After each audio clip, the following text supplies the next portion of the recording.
Giovanni Vanildo, una nuova avventura questa volta in regione, è già stata un'impresa, diciamo, quella di avere un consenso così ampio per questa candidatura. Beh, è un'avventura entusiasmante, bellissima. Ringrazio le persone che hanno lavorato, le forze politiche che hanno lavorato per una coalizione così ampia che vorremmo ampliare ancora di più, quindi partiamo con tutti gli auspici più positivi. Il fatto di unire delle diversità per un obiettivo alto comune penso che sia il combustibile più bello per questa strada che dobbiamo fare insieme. Coalizione ampia è una strada obbligata.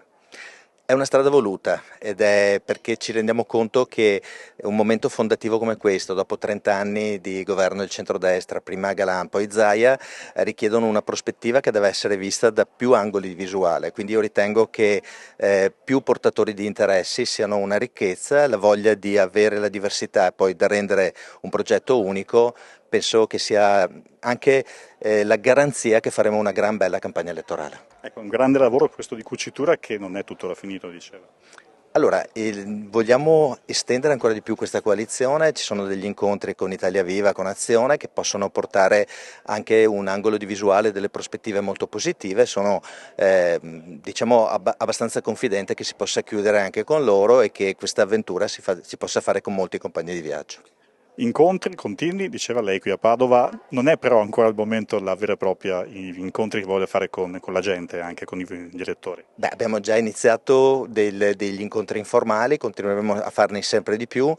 Penso che il dialogo, l'ascolto siano la base fondamentale per elaborare delle proposte. Sarà una campagna molto a contatto con le persone, non autoreferenziale, quindi saremo io personalmente e le forze che mi accompagnano molto in un viaggio continuo a contatto con le persone, con le aziende e con i portatori di interesse. Lei ha un importante precedente, perché dopo circa 20 anni, definiamoli così, di sindaco Gentilini a Treviso, o comunque insomma di Gentilini vicino appunto al governo, lei ha scalzato quella volta un colosso di questo tipo. Cosa ci sono come similitudini con la situazione attuale? Beh, l'entusiasmo delle persone che mi avevano chiesto di mettersi in gioco, il mio entusiasmo e il fatto che l'alternanza sia percepita come un valore. Quindi ritengo che anche in questo momento sento crescere sempre di più la voglia di alternanza nel Veneto, quindi sono onorato e ringrazio le persone che l'hanno reso possibile di far parte di questo gruppo di persone che da protagonisti vogliono aprire una nuova stagione. Cosa porterebbe se eletto di quella fortunata e bella esperienza trevigiana? Beh, assolutamente l'entusiasmo, la capacità di unire anime diverse e la voglia di creare una prospettiva, di voltare pagina. Dal Veneto di uno, diceva Zaia, al Veneto di tutti, questo è un po' l'obiettivo.